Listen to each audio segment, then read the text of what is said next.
A young dark-skinned woman, slightly overweight, dressed in a plain dress, quietly walked out of Aurora Spa, the most luxurious beauty spa in Beverly Hills.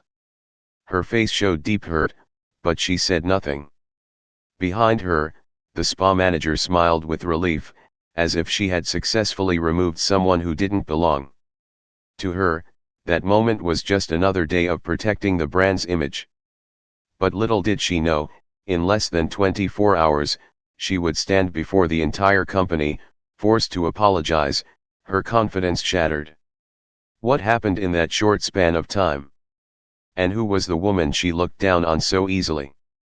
Stay with us until the end. The truth will surprise you. Aurora Spa was a name that carried weight. Known across cities like New York, Miami, and of course, Beverly Hills, it wasn't just a luxury spa chain, it was a symbol of wealth, perfection, and exclusivity. But among all its branches, the one in Beverly Hills stood above the rest, not for its size, but for its reputation.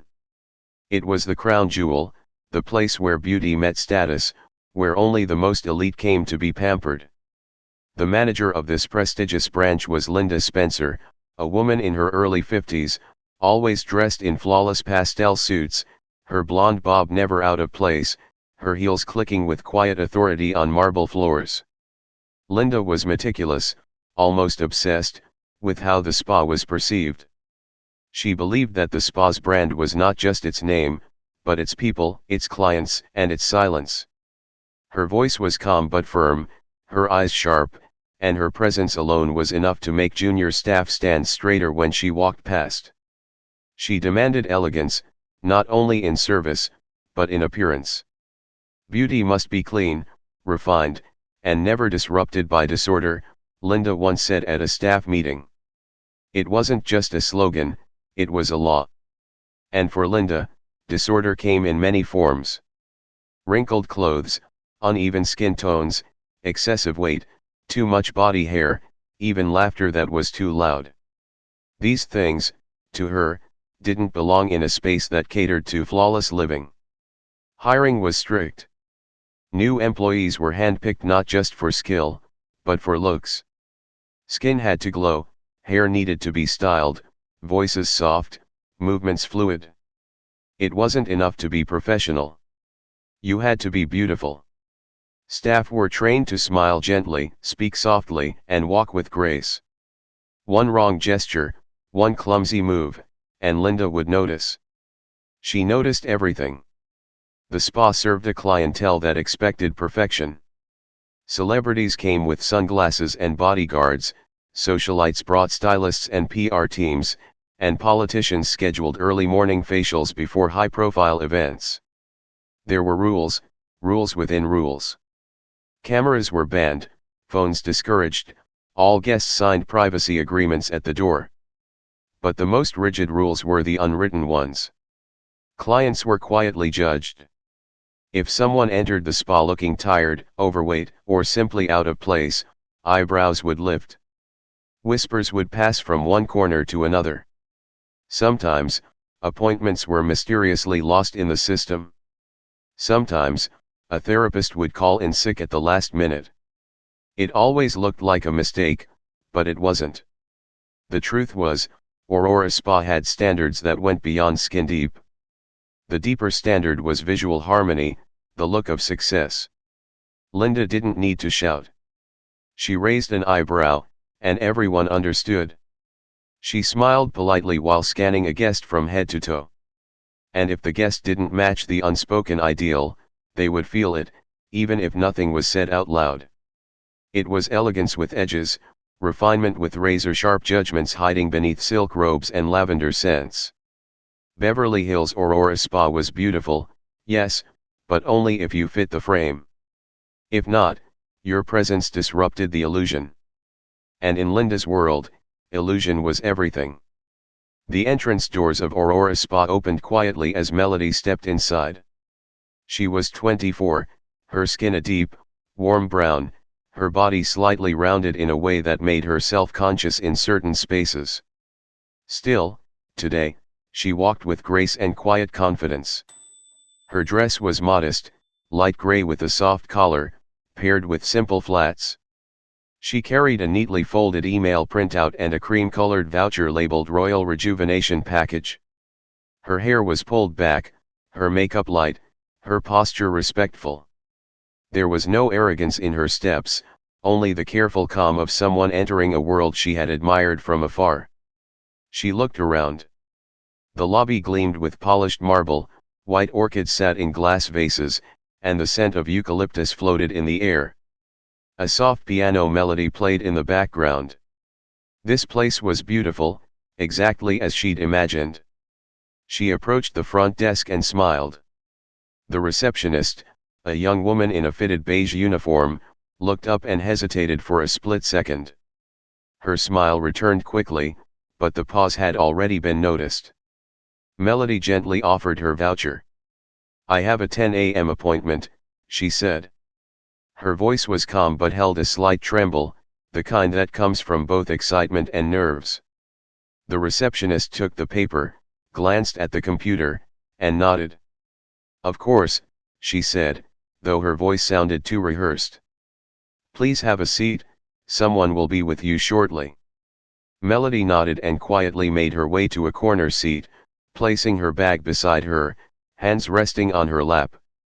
From across the spa's hallway, Linda Spencer stood with a clipboard in hand. She glanced toward the lobby, and when she saw Melody, her expression shifted immediately. Her mouth pressed into a tight line, her brows drew together. She didn't speak for a few seconds, just stared. Then, without looking away, she whispered to her assistant, who approved that guest. The assistant fumbled with the iPad, unsure how to respond. Linda handed off her clipboard and walked toward the reception desk. With her usual composed tone, Linda asked the receptionist to check the booking again. "There must be a mistake," she said, tapping her finger lightly on the counter. The receptionist brought up the file. Name, Melody Monroe. Appointment, Royal Rejuvenation Package. Payment, confirmed. All boxes checked. Linda barely glanced at the screen. "That package," she said quietly, "was never intended for someone like her." Her voice was low but firm, as if she were stating an undeniable fact. Back in the waiting area, Melody remained unaware. She sat with both hands holding her voucher, slowly running her thumb along the printed edge. Her eyes drifted across the room, admiring the interior, the silence, the delicacy of everything. She had no idea the space was already shifting against her, that the warmth she felt was about to grow cold. Linda emerged from the hallway with her usual calm, her heels barely making a sound on the marble floor. Her face wore a controlled smile, thin and practiced, not one of welcome but of dismissal. She approached Melody slowly, her tone gentle but distant. "I'm very sorry," she said, "but we've had a sudden technical issue today. The spa will be unable to provide services at this time." Melody blinked, confused but still polite. She held out her printed email with both hands. "I understand," she said softly, "but I received a confirmation this morning. The appointment was at 10. Her voice wasn't demanding. It carried no anger. Just the quiet tone of someone trying to understand. Linda didn't look at the email. Her eyes stayed fixed on Melody's face, then briefly scanned her from head to toe. "Yes," she replied, "we'll be issuing a full refund of course. We hope you understand." She added the last line quickly, as if rehearsed, then turned slightly as though to walk away. A woman sitting nearby, wrapped in a white robe with gold embroidery, glanced toward Melody and smirked. Her eyes narrowed, then moved slowly down Melody's body and back up again. She leaned toward her friend and whispered something. They both chuckled, not loudly, but enough to be heard. Linda heard it too. She didn't stop them. Instead, she turned to one of her junior staff behind the counter. "We can't afford to let the spa's image slip," she murmured. Her tone was low but pointed, her gaze firm. The young employee looked troubled, unsure whether to nod or stay quiet. "I just don't understand," the staff member said cautiously. "She didn't do anything wrong." There was hesitation in her voice, like someone who had rehearsed loyalty but felt its weight crack for the first time. Linda's response was immediate. "Her presence," she said sharply, "is already the problem." Back in her seat, Melody said nothing. She didn't argue. She didn't raise her voice. She looked around the room, her eyes tracing the golden fixtures, the hanging orchids, the reflections on the marble floor. Everything was calm, quiet, perfect. Everything but her. Linda walked briskly into the staff lounge, her heels snapping against the tile. She didn't lower her voice. "She looks like she just crawled out of a fast food joint," she said, loud enough for everyone nearby to hear. The sentence hung in the air, sharp and careless, a remark thrown without thought, or maybe with too much of it. One of the younger staff members, a woman named Eva, looked up from her tablet. Her brows furrowed slightly. "But she seemed very polite," Eva said, unsure whether she was allowed to question. Her tone was careful, hesitant, but honest. Linda turned to her, her expression hard. "Polite doesn't matter here," she snapped. "This place is about image. Standards. Presentation." Her voice was firm now, laced with certainty. "I don't care how nice someone is if they don't fit what we represent." She turned to the others in the room, recounting the incident with a shake of her head. "That's exactly the kind of person who brings a brand down," she said. "They walk in, and suddenly the whole atmosphere changes. And not for the better." A few steps away, in the relaxation lounge, a woman in a silk robe leaned close to her friend. She whispered just loud enough to be heard. "How did she even get through the door?" Her friend giggled, sipping water from a glass tumbler. Their eyes slid toward the empty chair where Melody had sat just minutes before. Linda noticed the glance. She nodded at a nearby housekeeper and motioned to the seat. "Clean it again," she said. "Disinfect the cushion." Her voice was cold, her face unreadable. The housekeeper hesitated. "Is that really necessary?" she asked softly, looking toward the chair as if it had been cursed. Her voice was gentle, but it broke the silence like a crack in glass. Linda didn't blink. "No one wants to sit there after her," she said flatly. "Trust me." The room was quiet again, but not peaceful. Something heavy lingered in the air, a discomfort no one dared to name. And outside, just beyond the frosted glass doors, Melody still waited, unaware of every word. Linda stood near the reception desk, arms crossed, voice quiet but stern. She glanced toward the corner where Melody sat, still waiting, still unaware of the full weight of what was happening. Without raising her tone, she called over one of the spa's security staff. "If she doesn't leave on her own," Linda said, "escort her out. Keep it discreet. No scenes." Melody hadn't moved. Her hands rested on her lap, still holding the voucher gently between her fingers. But her eyes had changed. The excitement was gone. In its place was something quieter, deeper, more resigned. She glanced once toward the hallway, then lowered her gaze again. She didn't speak. She didn't ask for anything. She simply waited, like someone trying to believe in a different outcome. From across the room, another client spoke up. Her tone was mocking, coated with sarcasm. "Must have taken a wrong turn," she said loudly enough to be heard. "Doesn't look like she belongs here." A soft chuckle followed, not from Melody, but from the woman's friend, who didn't even try to hide it. The security guard, a man in his early 30s with kind eyes, approached slowly. He looked uncomfortable. His voice was soft, almost apologetic.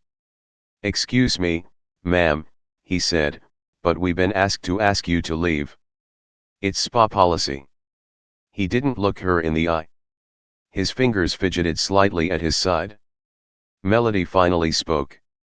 Her voice was calm, steady, almost too composed. "Did I do something wrong?" she asked. She wasn't defensive. She wasn't angry. But there was pain in the question, even if she tried to keep it from showing. Before the guard could respond, Linda stepped forward. "This spot," she said, "only serves clients who reflect the brand's image. It's nothing personal. It's about maintaining standards." A silence fell over the room. One of the junior staff, a girl barely out of training, turned away suddenly, tears forming in her eyes. She had heard every word. She had watched the entire scene unfold. It didn't sit right. But still, she said nothing. Her silence felt like betrayal. Melody stood. She didn't raise her voice. She didn't argue. She smiled, just a little, though her eyes betrayed something much heavier. "It's okay," she said, softly. "I understand now. Thank you, for the experience." She walked toward the door without being touched, without being pushed. And yet, she had been pushed in every way that mattered. The door had barely closed behind Melody when Linda returned to the staff room, her steps light, her expression triumphant. She clapped her hands once, not loudly, just enough to gather attention. "Handled," she said with a smirk, "quick and clean, image intact." A few staff members gave nervous smiles, most stayed quiet. But one, a young man in guest services, hesitated, then he spoke, carefully, like someone testing the water. "What if," he said, "she was connected to someone, internal maybe?" His voice wasn't accusing, it was cautious, but honest. Linda laughed, not a soft laugh, but a sharp, dismissive one. "Please," she said, waving her hand, "that kind of woman doesn't come from anywhere important. You can tell by the way she walks, the way she dresses, there's no power behind that." She sat down, opened her laptop, and began typing. Her fingers moved quickly, confidently. She addressed an email to the regional director, titled it "Incident with Non-Compliant Client," and wrote in formal tone. "Client did not meet appearance standards for premium service," she wrote, and was respectfully declined. She sent it without a second thought. But while Linda was drafting her version of events, another version had already begun to circulate. Online, a post appeared, anonymous, short, but specific. It described a young woman being turned away from Aurora Spa. It mentioned the way she was looked at, the words that were said, the silence in the room. Within hours, the post was shared across forums and message boards. The caption that caught attention was simple, but powerful. "If you're not slim, not light-skinned, you're not welcome." Comments flooded in, some angry, some heartbroken, some saying they weren't surprised. Back at the spot, Linda scrolled through her phone, reading the comments without worry. "This is nothing," she said to herself, "it'll pass, people forget in a day." She looked around the room and added, "No one even used my name." But just before closing time, the front desk phone rang. The receptionist answered, listened for a few seconds, then stiffened. Her eyes widened as she looked toward Linda. "It's New York," she said, holding out the receiver, "the CEO wants to speak with you." For the first time that day, Linda's smile faded. The next morning, silence fell over the Beverly Hills branch of Aurora Spa, as a sleek black car pulled up in front. From it stepped Franklin Monroe, the CEO of the entire Aurora Spa empire. He didn't come with press or announcement, just his briefcase, his usual navy suit, and a look that said he wasn't here for pleasantries. Inside, the atmosphere shifted. Staff stood straighter. Voices dropped. Word traveled fast. A mandatory internal meeting was called within minutes, and every single employee was required to attend. No one knew exactly what it was about, but the timing made them uneasy. Linda walked into the room composed and confident. She adjusted her blazer, checked her reflection in the glass panel near the doorway, then approached Mr. Monroe with a polite smile. "Mr. Monroe," she said, offering a firm handshake, "what an unexpected visit. How can I assist you today?" He did not return the smile. Instead, he walked to the front of the room where a small projector had been set up. He turned to the staff and spoke in a calm, steady voice. "Yesterday," he said, "an incident occurred here. I'd like you all to see it." With that, he pressed play. The room dimmed, and the video played without sound. It showed the lobby. Melody entering. Melody waiting. Staff whispering. Linda speaking. The moment Melody was escorted out. Nothing dramatic, no yelling, no confrontation. But the expressions, the body language, the tone of rejection, it was all there, clear as day. When the video ended, Mr. Monroe stood silently for a few seconds. Then he turned to the room and asked, "Does anyone here recognize this young woman?" Linda didn't hesitate. Her tone was firm, as if proud of her decision. "She was a walk-in," she said.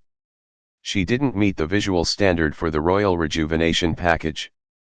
I handled it accordingly." Mr. Monroe looked directly at her, eyes steady, voice calm. "You're wrong," he said. "That young woman's name is Melody Monroe. She's my daughter." The room went silent. Truly silent. No one moved. No one breathed. Eyes darted toward Linda. Her face lost its color. Her mouth opened slightly, but no sound came out. Her hands dropped to her sides. And for the first time, Linda Spencer had nothing to say. A few seconds after the revelation, the meeting room door opened again, and Melody walked in. She stood tall, calm, composed. Her eyes scanned the room, not with anger, but with quiet clarity. She didn't shrink back, didn't avoid stares. She faced them all, including Linda. Linda's voice broke the silence, trembling, scattered. I didn't know," she stammered, "I didn't mean. I didn't do it on purpose." Her face had gone pale. She looked smaller somehow, no longer the woman who had once ruled the spa with such quiet control. Melody didn't raise her voice. She didn't take pleasure in the moment. She spoke with softness, but her words carried weight. "I'm not here to blame you," she said, "I just wanted to experience the service, to see if it lived up to what your brand promises." Mr. Monroe remained at the front of the room. He nodded slightly, then spoke with firmness. "I don't need apologies," he said, "I need change. This is not about damage control. It's about who we are, and who we've allowed ourselves to become." Linda looked at him, then at Melody, then around the room. "Please," she said, "give me a chance to make it right." Her voice was quieter now, stripped of authority. She no longer sounded like a manager. She sounded like someone hoping not to be erased. But before Mr. Monroe could answer, another voice emerged. Then another. And another. Staff members stood, one by one. "We've stayed silent too long," someone said. "We've seen this happen before," said another. "We didn't know how to speak up," someone whispered from the back. Melody listened to them, her expression steady. Then she said, "No one should be dismissed because of their shape, or their skin, or how they look when they walk into a room. That's not professionalism. That's prejudice." Mr. Monroe turned back to Linda. His tone was not angry, just final. "Effective immediately," he said, "you are suspended from your position." Linda didn't argue. She nodded once, her eyes cast down. The room was quiet again. But this time, it felt different. Something had broken, but something else had begun. In the days that followed, Aurora Spa made a public announcement. The new policy was simple, but powerful. Excellence without exclusion, It read, "Elegance without discrimination." The message was clear. The era of silent judgment was over. The brand had taken a hard look inward, and this time, it chose differently. Melody's story, once hidden behind frosted glass and polite refusals, became the heart of a new beginning. She was asked to be the face of Aurora's latest campaign. They called it Respect First. It wasn't just a slogan. It was a promise, one that started with her and now echoed across every branch. At the Beverly Hills spa, Linda packed up her office in silence. No one offered to help. No one came to say goodbye. The same halls where her authority once echoed now held only the sound of her footsteps. She left with no ceremony, no closure, only the weight of her own choices. Online, the world was watching. The same post that had sparked outrage now inspired admiration. Thousands of people praised Melody for her composure, her strength, her grace. She had not retaliated. She had not lashed out. She had stood with quiet dignity, and it had changed everything. Across the Aurora network, things began to shift. Other branches launched diversity training programs. HR departments restructured onboarding processes. Some spa managers, shaken by what had happened, held one-on-one conversations with staff. The culture, once so rigid, began to breathe. One young employee from Beverly Hills, who had stayed silent during the incident, wrote a letter to Melody. In it, she apologized. She admitted her fear, her silence, her regret. She wrote, "You deserved better. And I should have said something." Mr. Monroe read the letter too. At a press conference, he spoke openly. "It was my daughter," he said, "who reminded me what matters most. Not image. Not status. But respect. For every person who walks through our doors." Aurora Spa was no longer just a luxury destination. It became a symbol of change, of humility, of starting over. The marble floors and soft lights were still there. But now, so was something deeper. A new kind of beauty, one that finally included everyone. A month had passed. The headlines had faded, but something within Linda hadn't. One quiet morning, she sent a letter addressed to the entire Aurora Spa network. It was titled simply, "To those I worked beside." It wasn't long, but every word felt heavy. She apologized. Not just for what she said or did, but for how long she had let judgment shape her choices. She admitted what many had suspected, that she had lived behind walls built from her own prejudice. "I believed I was protecting a brand," she wrote, "but in truth, I was protecting my fear of difference." Her words were unpolished, but honest. "Melody made me see myself," she added, "and for the first time, I didn't like what I saw." The company acknowledged her letter. It was shared across branches, included in training modules, discussed in meetings. But the decision was final. Her role would not be restored. The leadership felt that growth could be honored, but accountability must remain. Melody, reading the letter from her home, took a breath and responded. She sent Linda a note, quiet and sincere. "Thank you for having the courage to look inward," she wrote. "We all make mistakes, but not everyone chooses to face them." In Beverly Hills, staff who had once feared Linda now spoke of her differently. One former team member said, "That was the first time I felt like she wasn't performing. She was just real." Over time, Linda began to step into spaces she once avoided. She joined community projects, volunteered with groups that addressed body image bias, and listened to stories that mirrored the ones she had once dismissed. She no longer led from a corner office. She listened from folding chairs, from crowded rooms, from places where voices had always been quiet. A door had closed for her. But behind it, something new began. Not redemption, not reward, but change. And for Linda, that was enough. At the entrance of the Beverly Hills branch, A new portrait now hangs. It is a large, framed photograph of Melody, dressed simply, her smile warm, her eyes calm.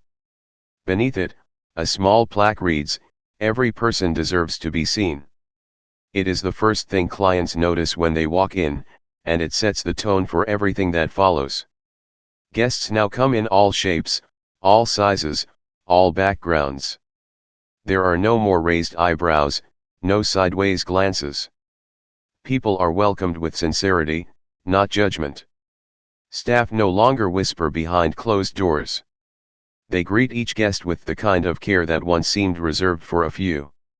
The energy has shifted. The silence is no longer heavy. It feels light, kind, honest. Aurora Spa didn't just update its policies. It changed its heart. One of the first initiatives under this new direction was the launch of a beauty scholarship for women of color. The program offered full treatment packages, wellness support, and leadership mentorships. It wasn't about charity. It was about visibility. About rewriting the idea of who belongs in spaces like these. At a leadership conference hosted in Los Angeles, Melody stood on stage, speaking to hundreds of professionals. Her words were quiet, but they cut through the room.